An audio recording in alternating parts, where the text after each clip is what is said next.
할렐루야. 1호선 저녁기도 오신 여러분들을 주님의 이름으로 환영하고 축복합니다.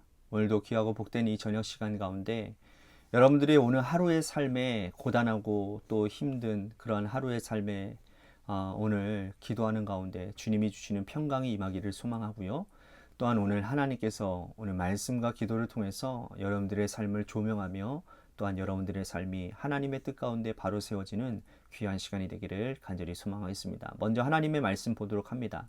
요한계시록 4장 1절에서 4절 말씀까지 보겠습니다. 요한계시록 4장 1절에서 4절 말씀입니다. 우리 같이 한 목소리로 다 함께 봉독하도록 하겠습니다. 시작. 2일 후에 내가 보니 하늘에 열린 문이 있는데 내가 들은 바 처음에 내게 말하던 나팔 소리 같은 그 음성이 이르되 이리로 올라오라. 이후에 마땅히 일어날 일들을 내가 내게 보이리라 하시더라. 내가 곧 성령에 감동되었더니 보라 하늘의 보좌를 베풀었고 그 보좌 위에 앉으신 이가 있는데 앉으신 이의 모양이 벽옥과 홍보석 같고 또 무지개가 있어 보좌를 둘렀는데 그 모양이 녹보석 같더라. 또 보좌에 둘러 24 보좌들이 있고 그 보좌들 위에 24 장로들이 흰옷을 입고 머리에 금관을 쓰고 앉았더라. 아멘. 우리는요, 하늘에 대해서 여러 가지 감정과 지식과 정보를 가지고 있습니다. 과학 기술이 발달하지 않을 때에는 이 하늘이라고 하는 것은 어떤 막연한 어떤 동경 혹은 두려움의 대상이었어요. 동경의 대상이라고 한다면 하늘에 올라가서 옛날에 어렸을 때도 그런 거 있잖아요. 떠다니는 구름 한번 만져보고 싶고 또 하늘의 별과 우리가 연애 때도 보면 별 따다 줄까? 그런 싶은 그런 동경 말하는 거예요. 또 반면에 하늘이 갑자기 흐려지고 천둥 번개가 치고 또 비바람이 불면 두려운 마음을 갖게 되는 것이죠. 그 두려움 때문에 어떤 이들은 1월 성신에게 비나이다 비나이다 매일 기도하는 사람들이 있지 않습니까? 그러나 과학기술이 발달하고 난 이후에 이 하늘은 이제는 우주 공간으로 바뀌어지게 되는 거예요. 사람들은 우주선을 띄워서 달나라를 가고 또 무인 우주선을 통해서 행성들을 탐사하게 되는. 자, 그런데요, 우리 그리스도인들은 어떨까요? 우리 그리스도인들에게 있어서 하늘은 어떤 의미를 가지고 있을까요? 동경의 대상도 두려움의 대상도 아니에요. 하늘은 말 그대로 하늘에 계신 하늘 보좌에 앉아 계신 하나님이 계시는 곳, 그리고 우리가 이 땅의 수고를 마치고 영원한 안식을 누리는 천국, 그것이 우리 그리스도인들이 인식하는 하늘이라고 할 수 있다는 거죠. 자, 오늘 본문에서 사도 요한은 밤모섬에 유배하던 중에 환상 중에 하늘을 보고 기록하고 있는 거예요. 하늘에 어떤 모양이 있느냐? 문이 있다라는 겁니다. 자, 문이라는 건 뭘까요? 문은요, 누군가가 열고 닫을 수 있는 것을 말해요. 그죠? 하늘을 열고 닫는 분은 사람이 아니라 하늘의 주인이신 하나님 아버지입니다. 그런데 그 문은 닫혀져 있지 않고 열려 있다라는 거예요. 열려 있기 때문에 누구나 그것에 올라갈 수 있다라는 거죠. 자, 그런데 여기서 우리들이 분명하게 기억해야 될 것, 누구나 올라갈 수 있지만은 아무나 갈 수는 없는 거예요. 이 땅에 예수 그리스도를 나의 구주로 영접한 사람, 예수님의 보혈의 능력 아래 죄 씻음 받은 사람만이 그 열린 문으로 들어갈 수가 있다는 거예요. 어떤 사람들은 어떤 세상의 학벌과 또한 어떤 선행을 쌓아야 그곳에 갈 수 있다고 말을 합니다. 또 그렇게 가르치는 사이비 종교들이 있고 말이죠. 하지만 이 하늘의 열린 문은 오직 보혈의 공로를 힘입은 자들만이 들어갈 수 있는 곳이에요. 오늘 우리는 그래서 얼마나 더 감사한 일인지 몰라요. 우리는 이미 예수님을 구주로 믿고 그 보혈의 능력으로 씻음을 받은 자들이기 때문에, 그리고 우리는 하나님의 자녀가 되는 권세를 얻은 자들이기 때문에. 그러니 여러분, 우리는 이미 열린 천국문이 우리의 것임을 생각한다면 우리는 이 땅 가운데서 자부심을 가지고 살아가야 되는 거예요. 여러분, 세상 살다 보면요, 얼마나 내 삶이 누추해지고 얼마나 내가 연약한 존재고 얼마나 내가 작게 보이는지 몰라요. 특히나 우리들이 고난과 어려움 가운데 살아가다 보면 그런 마음들이 얼마나 많이 있는지 모른단 말이죠. 그러나 여러분들 기억하세요. 그때마다 우리에게는 열린 하늘문이 있다라는 사실. 이것을 우리들이 기억하고 내가 그곳에 들어갈 수 있는 자격을 가진 자다라고 한다면 여러분, 우리는 어떤 힘도 생기게 될 거예요. 그리고 이 삶에 우리들이 잠시 지나가는 이 수고와 그런 한숨 넉넉히 이길 수 있을 거라고 저는 생각합니다. 왜요? 우리가 하나님과 함께 살아갈 영원한 천국이 우리의 것이라고 생각한다면 말이죠. 할렐루야. 그러니까 여러분, 우리에게 하나님의 자녀들에게 있어서 이 열린 문은 이 축복이라는 거예요. 축복. 이미 우리는 이 축복을 받아 누리는 사람들이라는 거예요. 자, 이제 사도 요한은 열린 문으로 올라가 봅니다. 그런데 그 자리에 뭐가 있느냐? 보좌가 있어요. 보좌. 이 보좌는 권세를 가진 통치자가 앉는 곳이에요. 그러니까 보좌에 앉아 계신 분은 누구시겠어요? 그러면 하늘의 하나님 아버지가 되시는 거죠.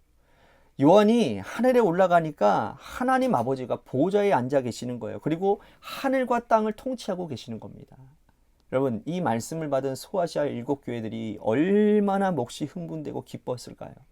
왜냐하면 이 당시에 눈에 보이는 이 그리스도인들에게 눈에 보이는 통치자는 누구예요? 로마 황제인 도미티아누스 황제거든요. 이 도미티아누스 황제가 얼마나 무서운 폭정을 합니까? 황제 숭배하지 않는 자들 옥에 가두고 원형 경기장에 풀어넣어서 맹수의 밥이 되도록 하는 그 무서운 그 권세 잡은 자 도미티아누스 황제가 세상을 통치한다고 생각했는데, 그런데 사도 요한은 하늘과 땅을 다스리는 분이 하나님 아버지라는 사실을 직접 눈으로 확인했다라는 거예요. 여러분, 사도 요한뿐만 아니라 이 편지를 받는 모든 성도들이, 그러니까 이 땅의 수고, 이 땅의 고통, 이 땅의 그런 어려움들 이거 지나면 보좌에 앉아 계신 하나님께서 우리를 하늘로 인도하실 것이라는 이 사실에 안도와 기쁨을 느꼈을 것이라는 거예요. 이것이 오늘 우리들에게도 큰 위로와 힘이 됩니다. 우리가 살아가는 이 세상은 악한 세상 권세 잡은 자들이 다스린 것 같아요. 불의가 판을 치고 얼마나 정말 말씀대로 살아가려고 하는 우리들이 그 일들을 바라보면 얼마나 낙심되고 얼마나 좌절감을 느낍니까? 그런데 결국은 하나님께서, 예수님께서 심판주로 오시는 그날 모든 영원할 것 같은 그 세상 권세자들은 다 지옥불로 떨어지게 될 것이고, 우리들은 하나님의 영광 가운데서 천국을 맛보게 된다는 거예요. 그러므로 이 땅을 다스리시는 분이 하나님 아버지이심을 우리들이 믿고 의지해야 될 줄로 믿습니다. 자, 이어서 요한은 보좌 곁에 무엇이 있는지를 설명하고 있습니다. 자, 3절 말씀 보십시오. 앉으신 이의 모양이 벽옥과 홍보석 같고 또 무지개가 있어 보좌를 둘렀는데 그 모양이 녹보석 같더라. 자, 무지개라는 단어에 주목을 해야 돼요. 여러분, 보좌에 앉으신 이 하나님이 두르고 있는 것이 있는데 그게 무지개라는 겁니다. 자, 무지개는 누구와 연관되어져 있습니까? 창세기에 노아의 홍수 이후에, 노아 홍수 사건 이후에 하나님께서 보여주신 은혜의 상징이 무지개였어요. 그건 뭐였죠? 내가 다시는 물로 이들을 심판하지 않겠다라는, 하나님의 은혜로 너희들을 다스리시겠다는 상징이 바로 무지개거든요. 그런데 하늘 보좌에 무지개가 걸려있다는 건 뭘까요? 하나님께서 지금 은혜로 이 세상을 통치하고 계신다라는 증거인 거예요. 여러분 생각해 보세요. 만약에 하나님께서 이 세상을 은혜로 통치하지 않는다면 어떤 일이 일어날까요? 이 세상에 살아남을 사람 누가 있겠습니까? 완벽하시고 그리고 공의로우신 그 하나님, 정말 절대적인 그러한 하나님의 주권 아래에서 공의를 행하시는 하나님이 불완전한 인간을 보면 어떻게 하시겠어요? 은혜가 없다면 다 죽임당하 마땅한 거예요.